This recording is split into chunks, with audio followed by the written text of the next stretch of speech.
All right, Monday morning, time for Total Bases. Hope everyone had a great weekend.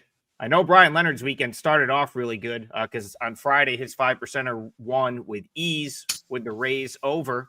My weekend was going great until Carlos Mendoza managed his team to another loss. But all in all, a good weekend. TB, I hope yours was good as well. And it's Monday morning, so it's time to talk bases. How was your weekend, TB? Yeah, it was good. It was good.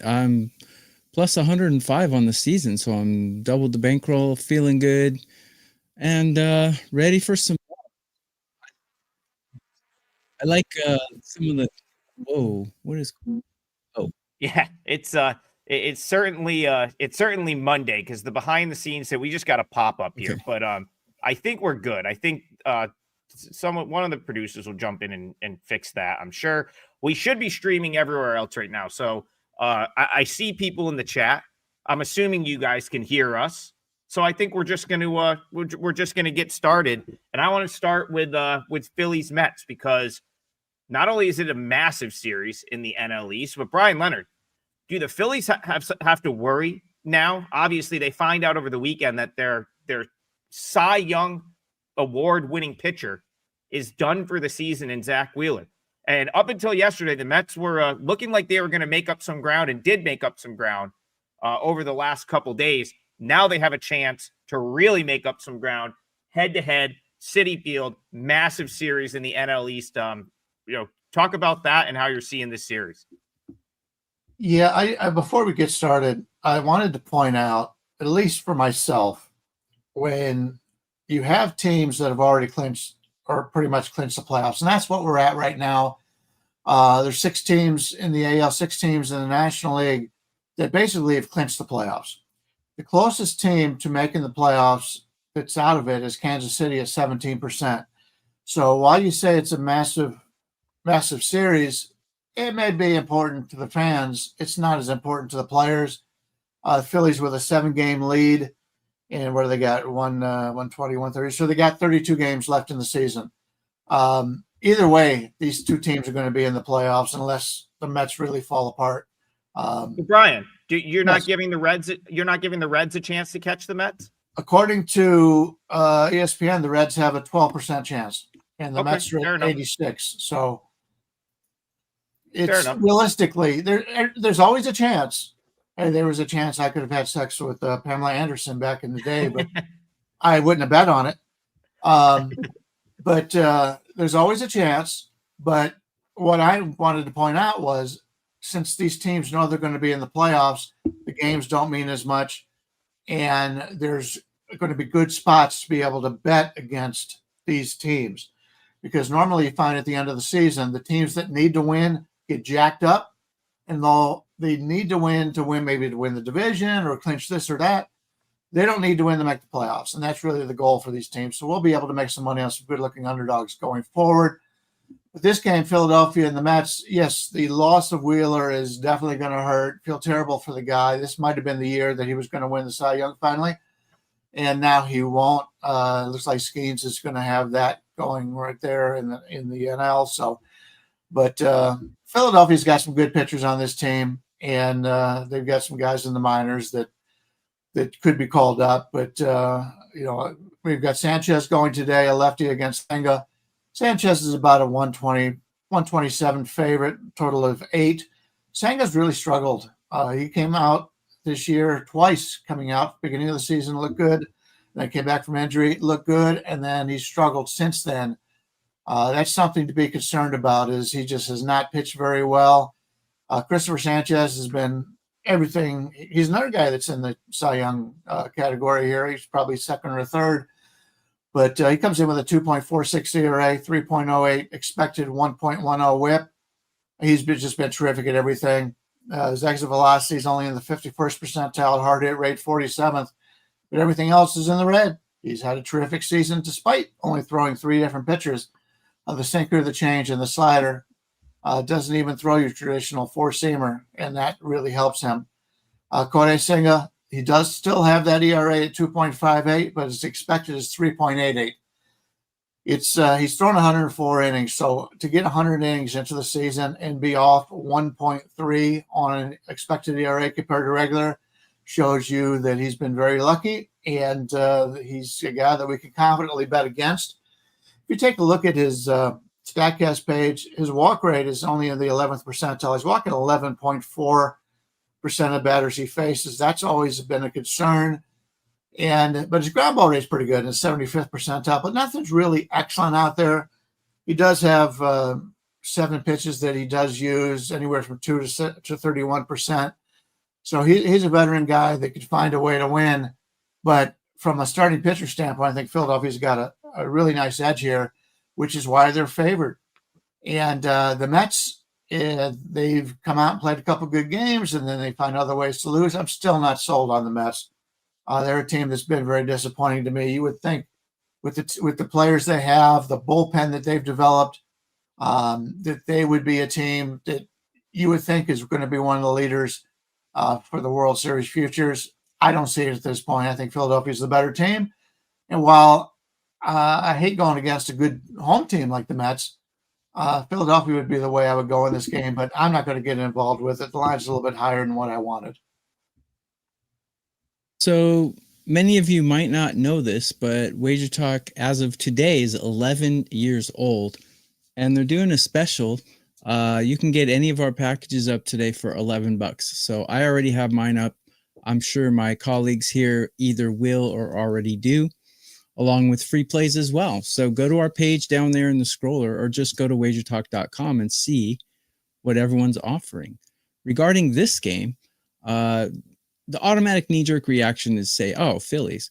But like Bryan said, take the pedal off the gas a little bit. Managers, the players who are on the field, they're balling out 100%, whether they're in the playoffs or not. But what makes a difference is managers will hold people back or take pitchers out early to prepare for the postseason if they're already in, like the Phillies. So don't expect Phillies starters to go 7 innings at all for the rest of the season. I wouldn't expect it. But teams that are, scratching tooth and nail to try to get into the playoffs, like the Mets. Well, the Mets are probably in the playoffs, but they're fighting for playoff position. They're fighting to be in good form for the playoffs. Senga has really good numbers against these Phillies in his history. He's having a bit of an off season right now. But he's got a 122 average against and a 393 OPS against in 49 at bats. So at 393, you rarely see that. Even if it's 500, I'd be impressed. But 393 is really impressive. I think we're looking at an under here, which is hard to say because currently I have the Mets ranked 2 in Major League Baseball, and I have in hitting, and I have the Phillies ranked 3. And Senga does have a walk problem, and he's had this problem since he was in Japan when he pitched for SoftBank. He's one of those flamethrowers, and those flamethrowers, man, they're hard to hit, but they're also hard to locate for the pitcher because they're throwing it so damn hard. So, he does have a walk problem, but he has great numbers against the Phillies. I'm a little torn. My first inclination would be an under, but we've got the number 2 and number 3 hitting teams, so I'm a little apprehensive to take an under against these. So probably not going to play it. I gotta say, I'm very surprised at Bryan. What was the exact? Where did you get those numbers on teams to make the playoffs with the Reds and the Mets? On ESPN, if you break it down by the MLB standings, it's got the percentage of the making the playoffs. It's got right now the Phillies are 99.9% to make the playoffs. The Mets are at 86.3%. If you take a look at games behind the Mets are 8 games over 500 right now, and the Reds are 5 games over 500. But I believe the Reds have a much tougher schedule the remainder of the season than the Mets do. So keeping that in mind, that's how they figure that out. Yeah, I strongly disagree with that. It's ESPN, so the fact that it's just garbage makes is not surprising to me. But listen, I thought Keith, the Mets booth on the game yesterday was talking about how difficult their upcoming schedule is, and the fact that they only have a game and a half lead, and now they're in. So the way I look at this is a huge series for the Mets. It's at home. It's the fan base is going to lose their minds if they don't play well against the Phillies. And I forget getting back into the division. I think that's a little bit of a pipe dream at 7 games out. I actually misspoke. They lost ground the last 2 days because the Phillies won the last 2 days. But look at the Mets. I mean, they play the Phillies this week, going into September, at Detroit, at Cincinnati, at Philadelphia. That's a road trip for the Mets to start September. At Tigers, at Reds, which will be massive head-to-head games for both of those teams, and then at Philly for 4. Then they come home to the Rangers, who are still trying to, win, but I think they'll be out by then. They're out. The Padres. So, like, Rangers, Padres, Nationals should be a winnable series. Then they go to the Cubs. That's like a really tough schedule. I guess the reason I bring it up is I still think that these are very important games for the Mets. And, I came into the weekend with the mindset that I was just going to kind of ride the Mets till they lost. Big win on Friday, big win on Saturday. And then, like, super disappointing result yesterday because I feel like you kind of said this on Friday. Mendoza, not a great in-game manager, and he managed them to a loss yesterday, unfortunately. Left David Peterson in too long. Some of the choices he made with the relief pitching I didn't necessarily agree with. And if you missed the game, it was a 2-0 lead for the Mets. Peterson left in too long, gives up the hit that makes it 2-2. And then they kind of, I think Soto pitched themselves into a 2-out jam, and he gave up the hit in the 8th inning. And then they had a little rally in the 9th that kind of fizzled out. Which kind of is like, I didn't love how that unfolded for them. That being said, I still think Mets as an underdog here makes some sense. Phillies used a lot of bullpen this weekend, and I do think we get better from Senga at some point, but I got to say, I don't know that I can say that with enough conviction to like bet it. It's just, I still think we're going to get a big effort from the Mets at home here. And I think they're very big games. And I don't think the Mets are in the playoffs by any means. They have a lot of work to do. Go ahead, Bryan. Well, the teams that you mentioned they're playing are all teams that are locked into the playoffs.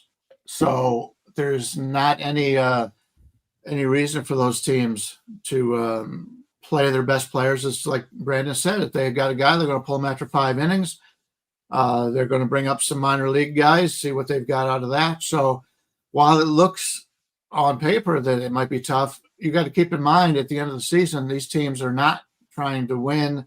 They're trying to set themselves up for the playoffs, get some rest, just as Brandon said. So yeah, I think the 6 teams in right now are in, and everybody else is a long shot.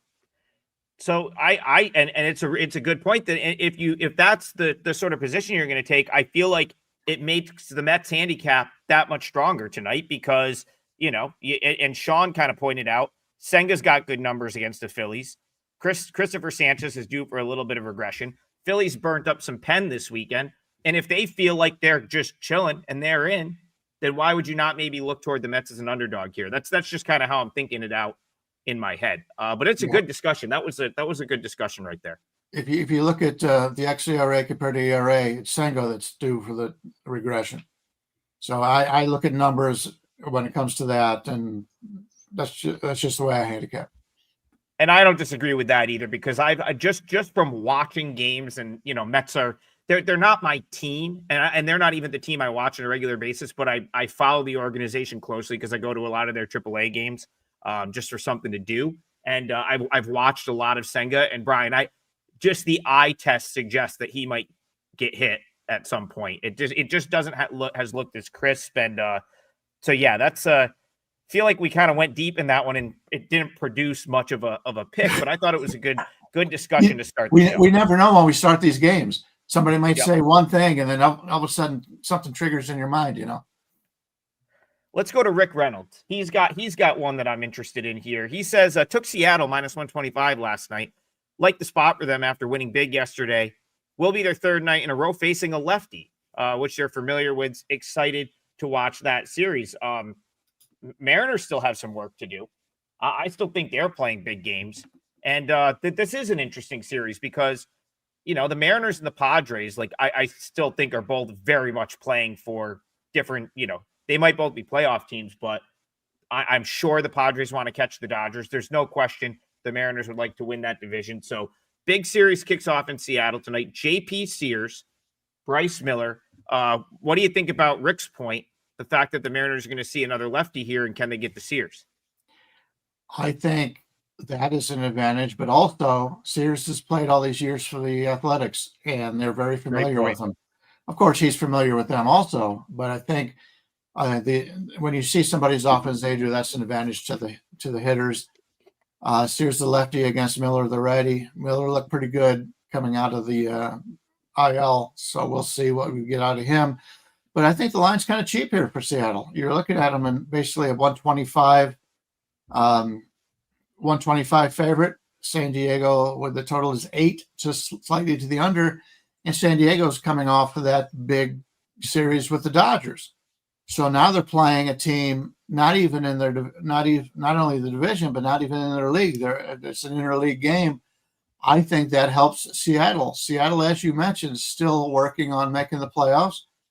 San Diego is very similar, but the games in the other league mean more. And the home team, I think, has a nice advantage in these interleague games. When they started interleague action, that was the case. I haven't seen the numbers lately. I don't know if it's held up, but originally the teams in the other league playing at home had the advantage in this one. JP Sears comes in with a 4.94 ERA, 4.15 expected. He's been better than what his ERA shows, but he's a career 4.49. So he is what he is. He's very good at not walking batters. He's in the 84th percentile, and he walks 6% of batters, 6%.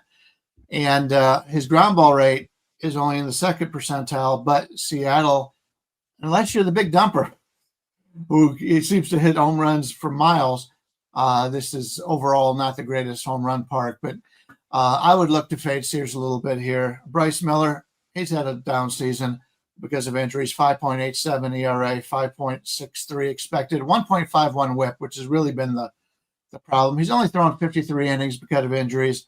I would is tons of blue on his Statcast page. He's had a bad season, but a lot of it has to do with injuries. He throws 7 different pitches. I think he'll have some success, especially against a team that doesn't see him very often in the National League. I think the number's a little bit cheap here on Seattle. That would be the side that I would look for. And I'm still thinking about what I'm going to use. I haven't put up my $11 package yet today. I'll put those up after we get done here. But Seattle's pretty fair number for the host in this one. Guys, go to the replay and leave a comment for us, whether you like us, hate us, think we stink, think we're great. Leave a comment. We read them all, and we respond to most of them. Bryan's had several winning days on a streak. Adam was the number 1 capper in the last 30 days, and I'm number 1 in 2025.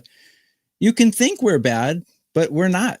We're actually pretty good. So check our pages out and leave a comment. I think San Diego could be a World Series team. They have at least one of the 2 best bullpens in MLB. They have great talent on the lineup. I think adding some of the guys they added at the trade deadline, including Naylor, and I just think this team seems like one of those teams of destiny. It was always a problem. Can they get past the Dodgers? I think they can. I think after this series with LA, I think they're going to be pretty psyched up. And I just think they're the better team out of these guys. I don't think in any circumstance against any team in MLB should San Diego be an underdog, in my opinion. Bryce Miller has a great name, a great pedigree, but this year his whip is 151. He's not pitching well. And Sears is not pitching well either, like Bryan mentioned. But against these batters, 116 at-bats against, he's got a 172 average against and a 555 OPS. Granted, that's probably from about 2 years ago when he was the stud in Oakland's rotation, and he's not pitching quite that well this year. But I think backed by this bullpen and these hitters, I think plus money on San Diego is a blessing, actually. You mentioned Naylor. Yes, he was originally. He did go to San Diego. He's now at Seattle now. Okay. Who was it that I saw in their lineup yesterday? They added someone at the trade deadline, which really they brought in O'Hearn from Baltimore. Yeah, That's who you probably got. That's who I was thinking. Sorry, he's having a really well. He great made addition for some reason, but great addition. You've got O'Hearn, you've got Machado, you've got Tatis, you've got. I mean, this is a talented lineup. Just called Will Wagner up. I think they grabbed him from the Blue Jays at the deadline. You know who's having an unreal season, Tokyo Brandon, that for whatever reason they refuse to give a chance is Jonathan Perlaza, from former Hanwha Eagle, is tearing the cover off the ball for El Paso, and like for whatever reason he continues to get passed over for an opportunity. Like I'm not quite sure why. But anyways. I like the move Seattle made as well, though, at the deadline. I mean, I think Suarez is finally coming around. I mean, he had a bad game last night, but Seattle's got a great lineup too. But I don't think Sears is going to get pounded today. I just don't have a feeling he's going to. So, well, we'll see. We'll see who's right. Dude, the chat actually is all over. Like Laureano has been insane. I think he's got like a 900 OPS. Great addition. Yeah, I mean, Orioles continue to hit. So without the two guys, they've been pretty well. So. I mean, Laureano's always been a guy that you add because he's got a cannon for an arm. He's a great defender. But if you're going to get that kind of production out of him from an offensive standpoint, that's incredible stuff. And yeah, like TV, I'm kind of with you. I'm always a little bit hesitant to fade the Padres. I like this team. I like, I think they're a very complete team and contender for the most part. The thing that I guess concerns me a little bit with them is starting pitching. And I'm with Bryan, and it's not something I gave enough thought to prior to coming on the show. They have a huge sample size against Sears. They've seen him so much that this is like probably a pretty favorable. Yeah, but at some point you see a guy enough, and these are major league hitters. Like they're probably, they're more likely to get to him, in my opinion. Like when you have a big sample, even if a pitcher's dominated for a while, I think at some point big league hitters can figure out, and we're talking about JP Sears, who's not a guy with like electric stuff. I mean, it's not like he's really shutting down big league lineups on a regular basis. So I lean that way. Bryan, you talked about home records a second ago. The Mariners are 39-26 at home this year. So even though we've kind of talked about them maybe not fitting into this ballpark in the respect that like they rely on the home run and it's a tough park to hit the ball out of, they've been very, very good at home. The record is what it is, right? 13 games over 500 on their home field. And then finally with Bryce Miller, I'll throw his big league numbers right out because it's such a small sample, and he was hurt. And then last week he comes back from injury, and the Phillies put together great at bat after great at bat against him. I was on the Mariners in that game, and Miller I felt he threw it well, and the Phillies are just on another level with they fouled off great pitches. Mm-hmm. It's just like, that lineup was so locked in that series that I'm almost willing to give Miller a pass on you look at the box score, 5 innings, 4 runs. Like that seems like it wasn't great. And I thought he threw the ball much better than that box score would indicate. So I think you guys may have talked me into Mariners a little bit. I'm not going to use it for the parlay though. I'm going to chill on that one. But yeah, I think I lean towards Seattle. Eric Mann says, do you put all best picks or parlays out? So listen, if you want our best picks, they're always at the Wager Talk site. Check out the free plays tab. I know Tokyo Brandon's brought it up a bunch, and I'm guilty of not bringing it up as much, but we often load a free play. A lot of times I will put up a free play that actually is one of my client plays. I did over the weekend. So check out the free picks tab. And then today, apparently it's Wager Talk's birthday. Who knew? 11 years ago today, the site began. And I believe all packages are $11, TB. Is that what I'm seeing here? $11 for everything today? Yep, that's right. 11. Great way to get our best picks. But as far as this show is concerned, I mean, I think we put a pick in the parlay for the show that we're fairly confident in, if not playing. So I think right? Like, would you agree? Most of the time, my parlay pick is either something I've played or something I'm like really close to playing, and I think that you can kind of bet those picks with some confidence. All right. Let's give Sean some love here. I feel like we haven't talked about the Tigers much lately, and that is uncharacteristic of this show, Brian Leonard. I don't think we talked about the Tigers at all last week, to be honest with you, or barely. But today the Tigers head out west, and having to go out west and play this A's team has not really been a walk in the park. I feel like they give an effort. This might be a tough spot for the A's as they draw Tariq Skubal here tonight in West Sacramento. So what do you think here? Is there any shot that you can find a way to get to the window with the A's here, or is it going to be all Skubal tonight? I'm going to make a general thought process here. And I talked about this earlier when Detroit had a big lead in the division. It would have even helped better if they would have held on. They had a nice comeback yesterday, but then Kansas City ends up getting the victory. Detroit is a team I'm looking to fade. And I hate to say it for Sean and the Tigers fans, but this is a team that is not used to being in this situation. They got a big lead in the division. They're going to try to set everybody up going down the stretch. Don't know if I want to fade Skubal because he's still fighting it out for the Cy Young, and he's the obvious favorite. But Detroit's a team I'm looking to fade as it goes on because right now they're going to be overrated in every game they play. It's not going to be a popular decision, but you have to realize that games won't mean as much to them. They've locked up this division by winning. I believe they won 3 out of 4 against the Royals over the weekend, and that pretty much did it. The Royals got a 17% chance. Cleveland's down to a 5% chance. Detroit can set themselves up the rest of the season, very much like the Dodgers have all season long. We've talked about them when they play with one of their division rivals, either the Padres or the Giants. They seem to play a little bit harder than they do a lot of the other games. So something to keep track of. Now, for this game, Skubal comes in. He's about a 220 favorite against Ginn, total of 9, slightly to the under. Terry Skubal's been terrific, no doubt about it. 2.32 ERA, 2.69 expected, 0.87 whip. Red across the board. He's just been as good as he's been the last couple of years. He's just as good this year.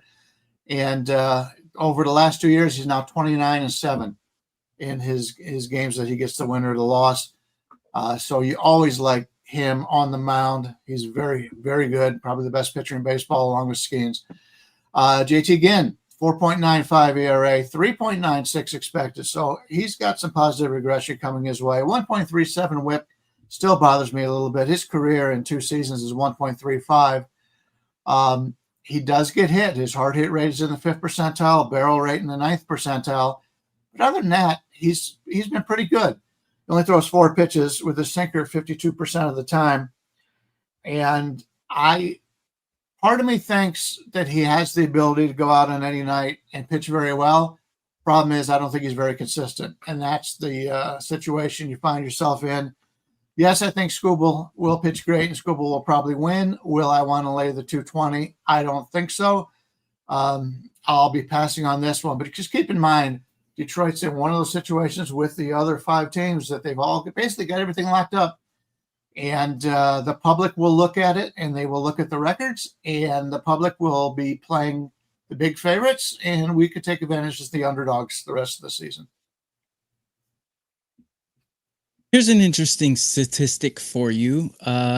Ginn has allowed 14 earned runs in his last 15 innings pitched, and he's got a 6+ ERA at home. Now, he's going against a pitcher who has allowed 7 earned in his last 21 innings. So I think Skubal's a little bit better. As a matter of fact, I have blue Skubal also, by the way. Yeah. Matter of fact, I have him ranked number 2 out of every starting pitcher in MLB, right behind Skeens, because Skeens has had 2 good starts in a row, but those 2 are basically swapping number 1 between each other every week. So given that, I have Detroit hitting better. I have Detroit's bullpen and the A's bullpen dead even. So generally, I like to have a little bit more of a discrepancy between the teams if I'm going to make a side bet on it. So I haven't made a side bet on it, but it's really hard to bet against Scooble. Really hard, especially when he's got the better lineup behind him. Now, the A's were they were on a tear last week, but my rankings are very recency biased. Right now, I got the A's ranked 15, which is right on the Mendoza line of all 30 Major League Baseball teams. And I got the Tigers ranked 12. So, pretty comparable, but Tigers a little bit better. And bullpen's pretty even. This starting pitching discrepancy is huge, though. So, yeah, I think it's Tigers or nothing. I haven't played it yet, though. Yeah, like I was just checking. Are my eyes deceiving me? Are the Tigers now under a $2 favorite? Are they like minus 180? Is that true? Minus 185, or did I? No, that's wrong. Lowest I see is a Heritage at 195. All right. So I wonder if this screen hasn't refreshed or something. I just pulled one book up quick that I saw a minus 185, which very well could be the case. But I was wondering what the market was because I don't have that screen up. Even minus 190, I think is crazy for Scooble here. And I'm a guy that likes this A's team, right? Like I look for spots to back the A's. I'm even probably in the camp of like try to fade this Tigers team. The A's don't set up great against left-handed pitching, and they literally will face the best left-handed pitcher on the planet right here. So that's a concern. The other thing with Scooble is what has he given up outside his division, really? Like the only teams that tend to get to him, other than that Angels start, which was just a weird game. If I remember correctly, it fell at a weird time for him. I don't know if it was a day game, but there was something. I had a note written down about that somewhere. What has he given up outside of the division? Last time out against the Astros, 7 scoreless, 10 strikeouts. The Phillies, 3 runs, 7 innings, 10 Ks. Blue Jays, I mean, these are elite lineups right here. 6 scoreless, 7 strikeouts. Rangers, 6 2/3, 1 run, 11 Ks. That's since the All-Star break, and those are decent teams. And he's wiped them out. The only team that's really kind of scraped by off of him a little bit, I feel like, is the Twins, but they have like tons of exposure against him. Goes back to the whole, making a case for the Mariners, right? Like you start to see a guy enough, even if it's Scooble, you can kind of start to figure him out. The A's really haven't seen him. The A's swing at a lot of pitches, and the A's lineup is not, they don't put their best lineup in the field when they face a lefty, because that means you're going to have guys like Kurtz, Soderstrom. They're going to have to face a lefty, and that's not optimal for them. So I mean, the Tigers is like a no-brainer. The problem is you got to lay $1.90, but I think you should be laying closer to I think it should be more like $2.50. I think that's a little cheap. You know what? I don't like much right now. I'm going to put Tigers money line in the parlay. It's going to kill the odds a little bit, but I'm fine with that because it's a 3-teamer. And there's just not much else that I love that I want to give away here, because I'm probably going to need to sell a play for $11 on the site today because it's Wager Talk's birthday. So Tigers money line's my play. Go ahead, Brian. I just wanted to point out the reason why I don't like Detroit is because they're coming off that big series against Kansas City that basically locked up the division for them. So the motivation may not be there, but the motivation is still there for Scooble. Sure. I think at least my opinion, the better way to play it is maybe play the Athletics under 3.5 runs, and you can lay 135. I think that's because if Scooble's going to win, he's not going to give up 4 runs, is he? I think that's probably the better way to play it. I don't disagree with that either. I'm gonna keep Tigers money line for the parlay because it's just a little bit easier for the people to get in a parlay. But yeah, I'm basically fine with correlating anything towards Scooble having a good game. Tokyo Brandon, what's that? You kind of play the starting pitcher to win market sometimes. Do you see that offered for Scooble here? I don't see it because I'm not logged in right now. That's okay. I mean, but here's an interesting statistic. Why can't I speak English today? My Japanese is all right. My English is no good. So, interesting statistic here. The A's have hit Scooble in the past. So it could be high scoring, but I think Detroit will hit the A's more. Brett Rooker, 7 8 for 17 with 3 home runs against Skubal. So if you want to play a hits, runs, RBI prop, Rooker would be your guy today, in my opinion. But yeah, I think the A's can probably get 2 runs off of Skubal, but I think the Tigers will probably get about 8 off again. So couple things. This is definitely a cheap number. All right, so couple things here. Couple things here. Like chat is okay. Like Turnbuckle Tommy points out, the A's are the best lineup against left-handed pitching over the last month. Listen, not Skubal. You can make anything work with a small sample, and I'm not discounting that. Okay, but yeah, get back to me with the caliber of left-handed pitcher that's based off of. And tell me if anyone in there is anywhere close to the caliber of Tariq Skubal. What I'm saying is I don't think this lineup sets up the best against lefties. Now, it's not to say that they haven't had a good run against them, but I just think when you look at who their A's optimal lineup is, Kurtz, Soderstrom, you'd rather have those guys against right-handed pitching. The other thing is the A's have good numbers against Skubal. Who? Because the A's last year are not this lineup. Most of these guys weren't even on the team last year. So, like, how many times has Jacob Wilson seen Tariq Skubal? Or, like, you know what I'm saying? Like, they haven't seen him much at all. And the one thing you're forgetting, too, the A's swing at everything. You don't think a guy like the caliber of Tariq Skubal is going to take that to his advantage? So, I mean, over strikeouts, I just think, let's see what Sean's saying here. Skubal, 7 innings pitch, Vest and Finnegan to close the game, under 3.5 is the play. I don't disagree with that. I'm fine with Tigers money line. I'm fine with Skubal to record a win. I'm fine with strikeouts over. I think the A's are going to swing and miss a lot tonight, and the Tigers are going to be in the driver's seat. That's why I'm making the play. Go ahead, Bryan. The Athletics just got hit. They're down. Pinnacle is down to 181 on Detroit. Yeah. So it may be a situation where Detroit has leaked out their lineup on tonight's, and they're going to play a lot of guys that aren't normally in the lineup. It's fine.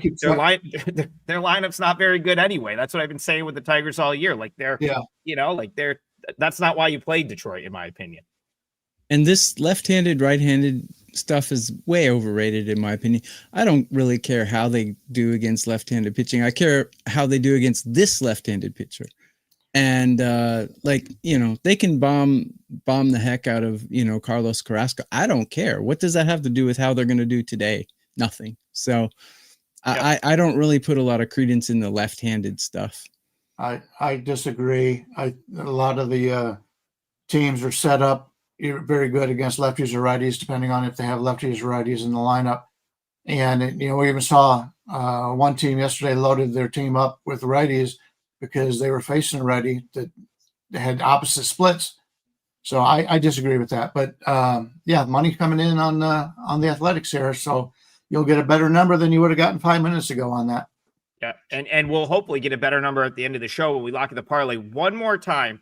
Because, I'm confused to hear Adam say they don't line up well against left-handed pitching. I did not say that. I said I don't think that and this is just my opinion. So you can take it or leave it.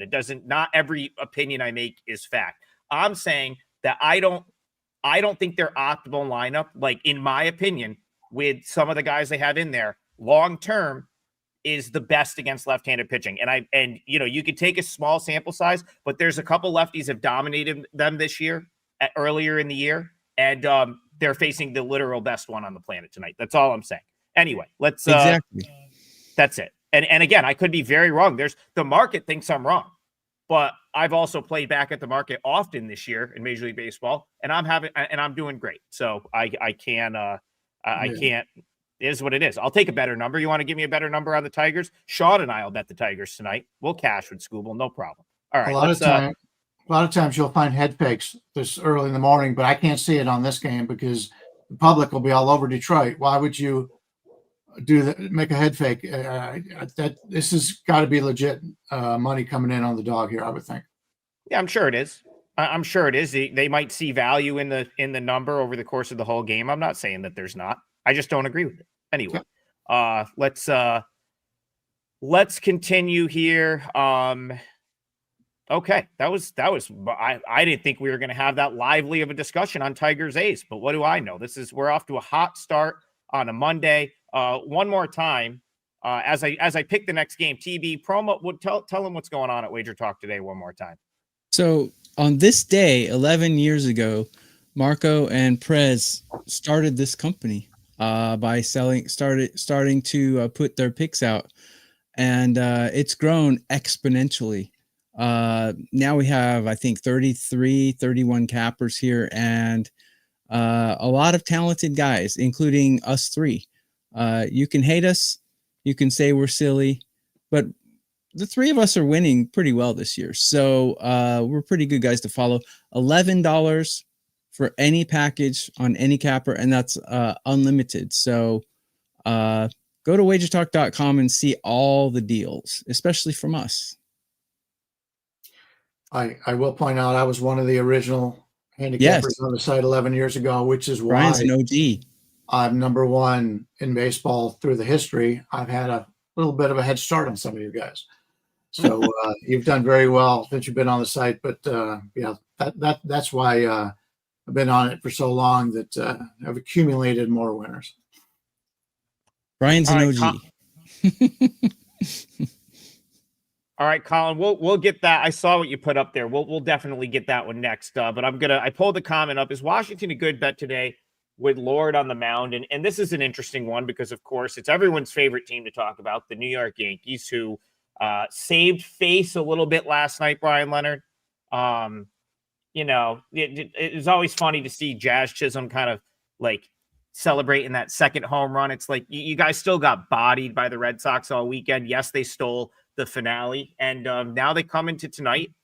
Our guy Cam Schlittler looked really good last time out, and but the Yankees are a big favorite here.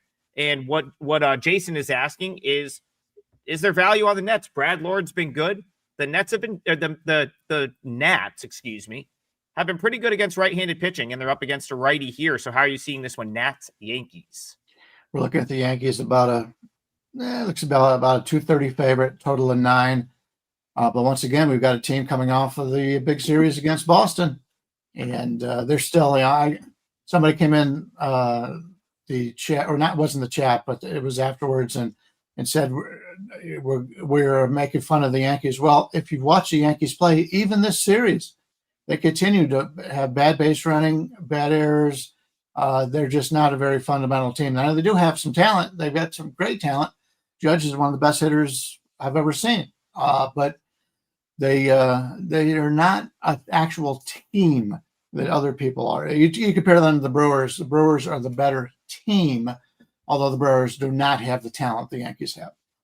But anyway, Lord's going for Washington. He comes in with a 3.46 ERA, 4.36 expected. So he's been a little bit lucky. Terrible extension in the 3rd percentile, expected batting average in the 15th. He's very good at a couple things here. Average exit velocity, 82nd percentile, barrel rate 90th, ground ball rate 87th. Ground ball rate's very important in this ballpark. A lot of home runs. In fact, I was looking at the home runs on the season. There are two teams, the Yankees, and I can't remember who the other team was, that have twice as many home runs as the Pittsburgh Pirates. Twice as many home runs. That's why the Pirates are not winning a lot of games offensively. But Brad Lord going against the Yankees, we'll see how it goes for him. But Schlittler's been very good. 3.22 ERA, 3.90. So he's a little bit lucky in that regard. Still small sample size, only 36 innings. Fastball velocity, 95th percentile. He throws 98 miles an hour. And that could be enough to have success against this Washington team, who you talk about teams that have guys that will chase a little bit. They do chase. So that is a concern here. I'm not going to be on Washington. I just think the pitching advantage goes for the Yankees. The situational advantage goes for Washington, but I'm probably not going to get there. Let's take a look at what the spread on this is, 1.5. You can get Washington plus 1.5 right now, basically even money at plus 100. If you're going to play it, that may be the better way to play it, but I'll be passing on this game myself. So I've said many times, don't bet against Jesus, and I'm going to say don't bet against the Lord today because, yes, Brian's correct. He has been a little bit lucky, but his numbers are really good. Schlittler also, though, pretty good numbers. I mean, if you look at his last starts, he's not giving up many runs. I think he's given up 5 earned in his last 3 starts. Pretty good. At home, his ERA is higher than on the road. Little strange, but the sample size is small, still only 19 innings. So I don't know how much credence we can put into that. The Lord has 46 innings on the road and a 2.54 ERA. Pretty good numbers. No sample size against the Yankees. I think someone told Aaron Judge that it's playoff time because he's batting like his playoff self, not his regular season self. He's been a ghost since he came back off of injury. And until he gets his bat going, he's the only real legitimate batter in this entire lineup, in my opinion. Jazz Chisholm, I was surprised at how he reacted after his second home run, but I was surprised to see him have a good game. That's his first good game since May. I mean, geez, this team sucks. So I've got Washington ranked higher than the Yankees at everything, but I have them ranked higher. I have them ranked higher than the Yankees only by like 1 or 2 points here and there. So I have them ranked higher at everything, but not by a lot. Unless Judge gets his bat going, where are the Yankees' run production coming from? I mean, I don't see it. I got the bullpen discrepancy I have a little bit bigger than anything else, though. Like I got Washington ranked 9 and I got the Yankees ranked 15 or so, but everything else I have almost neck and neck. So if anything, I would take Washington here. But yeah, I kind of agree with Brian. I don't really trust Lord that much. Sample sizes are small and he has put up good stats, but his expected stats are a little bit scary. So might lay off of that one. Yeah, that Nationals is tempting, especially on the run line, +1.5. Couple reasons. One, Yankees still trying to figure out how to play fundamental baseball. Yes, they got a win last night. No, the fundamentals were not good for a lot of the weekend. And again, that's why they got, the Red Sox were the clear better team in that series. I guess you could throw that point out. I think some of it's anecdotal, but still playing a big game on Sunday night, like, yeah, there's no travel or anything, but the magnitude, I mean, that was Yankees Red Sox for 4 days. Like, you can't tell me that doesn't, like, that they weren't up and into that series big time. And now playing the Nats might be a little bit of a letdown, right? Like we just had Yankees Red Sox at the stadium big time. Like Thursday night was a standalone national TV game. Sunday night standalone national TV game. Like that was a huge series. And now they have to play the lowly Nationals. So, definitely could maybe come out a little bit flat. As far as the matchup's concerned, I'll go back to what I've said all season. The Nationals are tend to be a good bet against right-handed pitching. There's a lot of lefties in the lineup. And this goes back to like lineup construction, like I was talking about with the A's a little bit. It's like, I just think the Nationals lineup plays against right-handed pitching much better because there's been points in time where they've had 9 left-handed hitters in the lineup this year. Now, they're a type of team that continues to call guys up, send them down. So you never really know who's going to be in the lineup for the Nats on a given day. And that's another characteristic of a team that's 53-77 and out of it. But my guess is they're going to put all these lefties in the lineup because that's what they've done most of the season. That could be tough on a young guy like Schlittler, like he may have to navigate a lineup of 9 left-handed batters here. And for as good as he's been, that's not, I don't know that that's necessarily easy to do. The last point I'll make, the Nats have played pretty good ball this week. Like every game has been competitive. A couple wins against the Mets. They go to Philly. They win on Friday. And then the last 2 nights have been competitive losses, 6-4 on Saturday, 2-3 last night. They didn't really burn their best bullpen arms the last 2 days. So I don't mind the Nats on the run line here, especially if you get it around even money. That seems like a reasonably good bet to make. Sean makes a good point. Yankees do destroy bad teams, but I still lean toward the Nats here. Go ahead, TB. What were you going to say? Sorry to interrupt, but quick point. No, go ahead. I'm not big on like spots and stuff like that. It's not a big part of my cap, but it's undeniable that teams, when they come off an intense series, they do have a letdown. Like, look how the Dodgers performed after their San Diego Padres series. They get swept by the Angels. I mean, it is a thing. How much of a thing? That's for you guys to determine, and that's for us as cappers to determine. But it is a thing. When you come off a heated rivalry series, you're due for a letdown, and that is actually a thing. I'm not guaranteeing the Yankees are going to lose here, but I do think they'll be flat. Bryan, how much stock are you putting into Sunday Night Baseball? Like, have you kind of tracked that at all? Has that been? I know I took a loss playing a team that came off a Sunday night game last week, but I feel like sometimes it's anecdotal. Where do you stand on that? I think it all depends on who the team is. If it's your normal teams that they put on Sunday Night Baseball, I don't think it makes that much of a difference. But if you're a team that never gets on national TV, I think it's a huge difference. So you have to take it a little bit on an individual basis, I believe.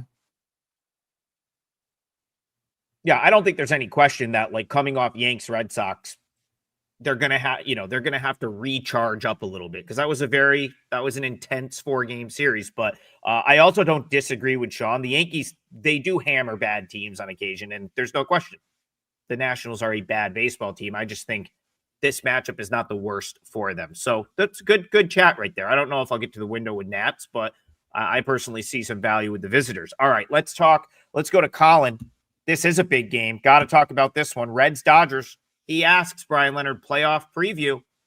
Well, if you watch the beginning of the show, Bryan says the Reds don't have a great chance to make the playoffs. But what do you think, Reds Dodgers?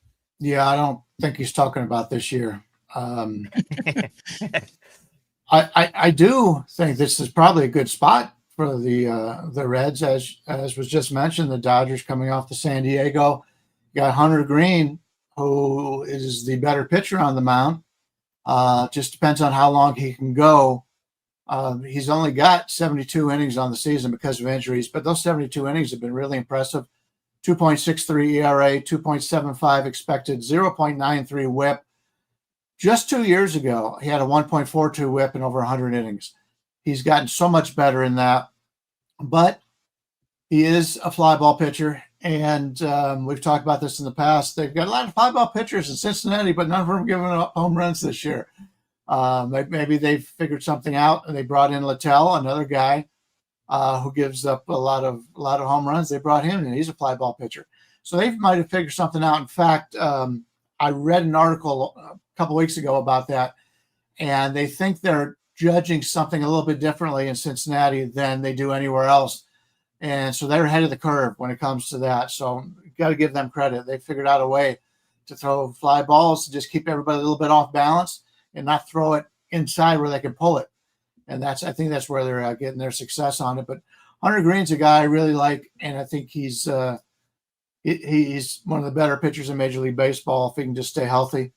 Emmett Sheehan's had a decent season, 4.17 ERA, 3.72 expected. In fact, last year, he ended up with a 4.92 ERA, but a 3.50 expected. So his expected numbers look like he could be a guy that could be pitching some playoff innings here as a starter for the Dodgers, even because they've had so many guys come in and out of the lineup because of the injuries to the starting rotation.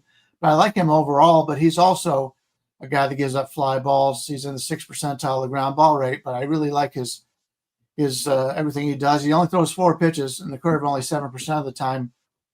He's a fastball guy 47% of the time. But if I'm playing this one, I'm taking the underdog Reds here.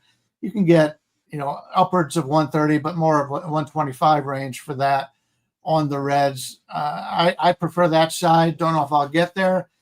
To be honest with you, I'm not loving the card today. We're on I believe 11-4 run on free plays, and we've won 12 out of the last 16 days for paid clients. So everything's going well. The good news is all these games are on the evening card. So I've got many more hours to look over these before I have to make up my decision. So at this point, nothing's jumping out at me, but once I see some lineups and read some more stories, maybe I'll get a better play to put up for clients today. Yeah. Again, Wager Talk's 11th anniversary on this day, 11 years ago, we started the company. So as a token of appreciation to all of our customers. $11 plays for all cappers, all plays. So go to wagertalk.com, see what we have up, and check out our free plays, even if you're not going to buy anything. So regarding this one, I couldn't agree with Bryan more. Again, tough series against the Padres. Dodgers are in shambles right now. I mean, if you look at how they performed the last month, they're no better than Tampa Bay, or they're no better than, teams toiling in mediocrity. I mean, the Royals are playing better than the Dodgers. The Brewers are playing better than the Dodgers. And it's mainly due to the fact that who would think that on August 25th, they'd have some guy named Sheehan starting the game, I don't think anyone expected this, but the Dodgers are set up to be really good in the playoffs. I mean, they'll have all of their starting pitchers back, including Sasaki. So yeah, they'll be a decent team in the playoffs, but for now, they're just mediocre at best. And when their top three guys like Freeman, Betts, and Ohtani are not hitting, this team just nosedives. At the beginning of the season, they had other guys to pick up the slack, but now not so much. They do have some young guys that they're putting in their lineup that they're getting a little production out of, but it's just not enough. Their bullpen's in shambles, ranked 21 out of 30, and they've been solidly 20 or worse for at least the last 2 months. Treinen, I really like Treinen, but he hasn't been the same since coming back. Haven't been using him lately. And Cincinnati's bullpen's performing really well. Hunter Green, look at his stats. If this guy played on the Yankees, man, they'd be talking Cy Young award, but because he plays for the Reds, nobody talks about him. I mean, a 0.93 whip in all those innings pitched, 91 Ks. I mean, 2.63 ERA. This guy's amazing. And he's got great numbers against these Dodgers in 40 plus at bats against. I don't see how you couldn't take Cincinnati here. I think the Dodgers, after a competitive series against their heated rival, now they're 2 games back in their own division. I see the Dodgers floundering a little bit here. Yeah, so there's a couple people in the chat that have persistently asked about totals for the past 20 minutes and if there's any overs on the card today. And so I'll take the total angle here. I kind of think there's going to be runs, and I feel like that's a little bit of a contrarian opinion because of how well Green is pitched, but you're talking about a total of 8 here. One thing I noticed with these two pitchers, both are extreme fly ball pitchers. Now Hunter Green, let's a little caveat there is he also gets a ton of swing and miss. So it's not like he's just giving up, fly ball after fly ball. I mean, the guy will strike out 12 guys a game, but you're still facing the Dodgers. There are plenty of options in this Dodgers lineup of guys that can hit the ball to the ballpark. Emmett Sheehan, on the other hand, while I do like him, and I think there's a lot of upside there, is not Hunter Green. He's another guy that rarely gets ground balls. So I look at these two lineups and say, you know what? Yeah, there's probably at least 1 or 2 balls leaving the ballpark here in this matchup. Because even Green, I mean, you mean to tell me that he catches too much of the zone against a Freeman or Ohtani? They can hit him out. That's no problem. So I think you get a couple home runs. One thing the Reds definitely used up some pen. Yes, they used some bullpen on Friday and yesterday, and their bullpen's not super deep as it is. And then TB, you made the point this year, the Dodgers bullpen, even though there's some good arms down there, hasn't really fully got it together. I just wanted to answer the question of the chat. It's not something I'll play, and I don't consider myself a great totals handicapper, but I saw this only being 8. And I said, you know what? There's probably some undervalue here because I do think you're dealing with 2 very good offenses, and you also are dealing with 2 pitchers that will put the ball in the air. Couple go out, might not be that difficult to get to 8. So that's my very slight lean on this one, and I wanted to answer the question in the chat. We have a ton of live viewers, which we very much appreciate. So thank you guys all for showing up, and I think we can run a couple minutes longer today in because we got such a great live audience. So we still need to lock in a parlay. Bryan, Leonard, have we talked about your parlay leg, or do you want to bring up a different game to talk about here? Actually, Let's go to Brandon because neither one of us have put in our parlay leg yet. Okay. Yeah, I'm gonna go with the Brewers for my parlay leg, and it's because Woodruff is a better pitcher than Rodriguez. The Brewers are trying to win their division, not locked up quite yet. And man, Woodruff, I was expecting to see him be a little bit slacking when he had so much time off. He's just hit the ground running. He's been great. Rodriguez has a 5+ ERA. Diamondbacks are playing for stats. They're not really playing for anything else, and their bullpen's not performing well. So give me the Brewers here for my parlay leg. I think it's -180.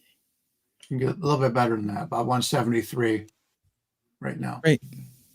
And we'll talk about the game. Go ahead, Brian. Give us your opinion, Brewers D-backs. My only concern is the Brewers don't need to win. They talked about yesterday. I had the Brewers, and it was Bob Uecker day, and everybody wanted to win for Uecker, and it was just a bad decision by the manager to keep the closer in there when he did in that last inning, because it was clear he didn't have anything. So he ended up losing that in the 9th inning. But the games don't mean as much for Milwaukee right now. That's my only concern. I'm going to, unless you have anything to point out on this, I'll just go to one of my parlay. What do you think, Trig? Yeah, go ahead. Bring up your game. That's fine. I really don't have much on D-backs Brewers either.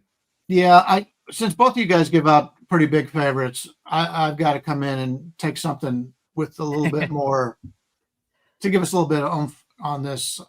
There's 3 games I'm considering. One is Cabrera with Miami against Strider. One is Tampa Bay with Seymour against Bybee. And the other one is the Angels with Soriano against DeGrom. Now, I can get the bigger number with Soriano, but I think I'm going to go with Tampa Bay with Seymour. He's a lefty, and Cleveland overall does not hit lefties as well as righties. And they haven't seen him. They don't know anything about him. And he's looked really good so far. He's got a limited innings, obviously. He's only thrown 23 innings. But if you get a lefty up there, and I've talked about this before, that teams haven't seen, he's 26 years old, so he's not like a great prospect for them, but teams tend to struggle. And if you take a look at teams that are struggling, Cleveland's offense. Cleveland, the last 2 weeks, has a 52 WRC plus. The next worst is Houston at 69. Cleveland's offense is terrible. Now they're out of the playoffs. They only have a 5% chance to make the playoffs. And I just don't want any part of Cleveland. The last 9 games Cleveland has played, they scored 5 runs or more once. If you don't score 5 runs in Major League Baseball, you don't win. And so give me Tampa Bay here. We lost some value. You could have gotten a lot better number off over the course of the night, but we got to play with what we have right now. So we could get basically a plus 105 on Tampa Bay. That's what I'm going to use, just because I'm looking to fade Cleveland, a team that had higher expectations. And it didn't help when Bieber goes out for Toronto and pitches fantastic, and they traded him away during the break. So that's got to be a little bit hurting for them right now. Don't want any part of my hometown team, so I'll play Tampa Bay as my part of the parlay here. Yeah, I'll just jump in on this one quick. Because I do have an opinion about this game. Ian Seymour, this is another guy that, for whatever reason, the Rays kind of was like, hey, we'll call you up and we'll throw you in the bullpen, even though that's really not what we had you do all the way, leading up to the big leagues. I mean, Ian Seymour this year at AAA when he was there was arguably the top starter in AAA when he was there. Now, obviously, like, guys come in and out, but I had him ranked 1 for a good portion of the early part of this season. And then it's like, I don't know, the Rays kind of decided, hey, I guess we need another bullpen arm. They threw him in that spot at Fenway Park earlier this year, and he got out of a big jam to get them a win. And I don't know, maybe they said, well, maybe we can use him out of the bullpen. I didn't love that for him. I didn't think that was the best scenario for him. We talked about last Friday, the Pirates doing it with Ashcraft, and then they did it with Chandler. Kind of now they're going to do it with Chandler. So I don't know if some organizations have different sort of mindsets when it comes to bringing up a young guy, maybe letting him get acclimated down in the bullpen. But I think people are going to look at this and say, well, he got pounded by the Yankees last time out. Yeah, he had a bad outing, 6 runs on 6 hits over 3 innings. This guy shouldn't be coming out of the bullpen. Ian Seymour's starting pitcher. he's going to be a starting pitcher in this Rays rotation. So I actually think he's going to be like, this is the opportunity he's been waiting for here to get a start. And I think he, can, I mean, the Guardians, what else do we have to say? They haven't hit anyone or anything, and can't imagine they've seen much of Seymour. So, Brian, I think it's a good call. I absolutely see some value on the Rays there. I agree with that too. All right. Can you let us know? Because some of these might have moved, but we haven't locked in yet. So we've got Tigers, Brewers, Rays as a parlay. Can you give me lines on each of them so I can quote appropriate price here? Okay. Tigers, other than Pinnacle, still at that 181. They're holding there unless there's the problem. But everybody else is back up in the 200 range. So we're looking at about $2 on Detroit. Milwaukee is about a 173. And Tampa Bay is a plus 105. All right. So Brian got a little plus money in there to kick. It's not as bad as I thought. Plus that's 390.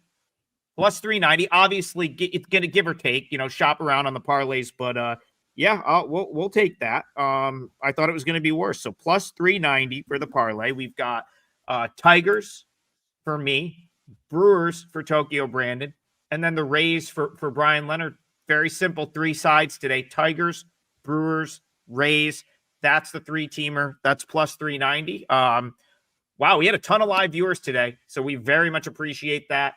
If you missed any part of the show, as always, you can head on over to the Wager Talk YouTube channel where you can catch this on demand. And while you're over there, feel free to just drop a like and subscribe to the channel if you haven't already. It very greatly helps the show.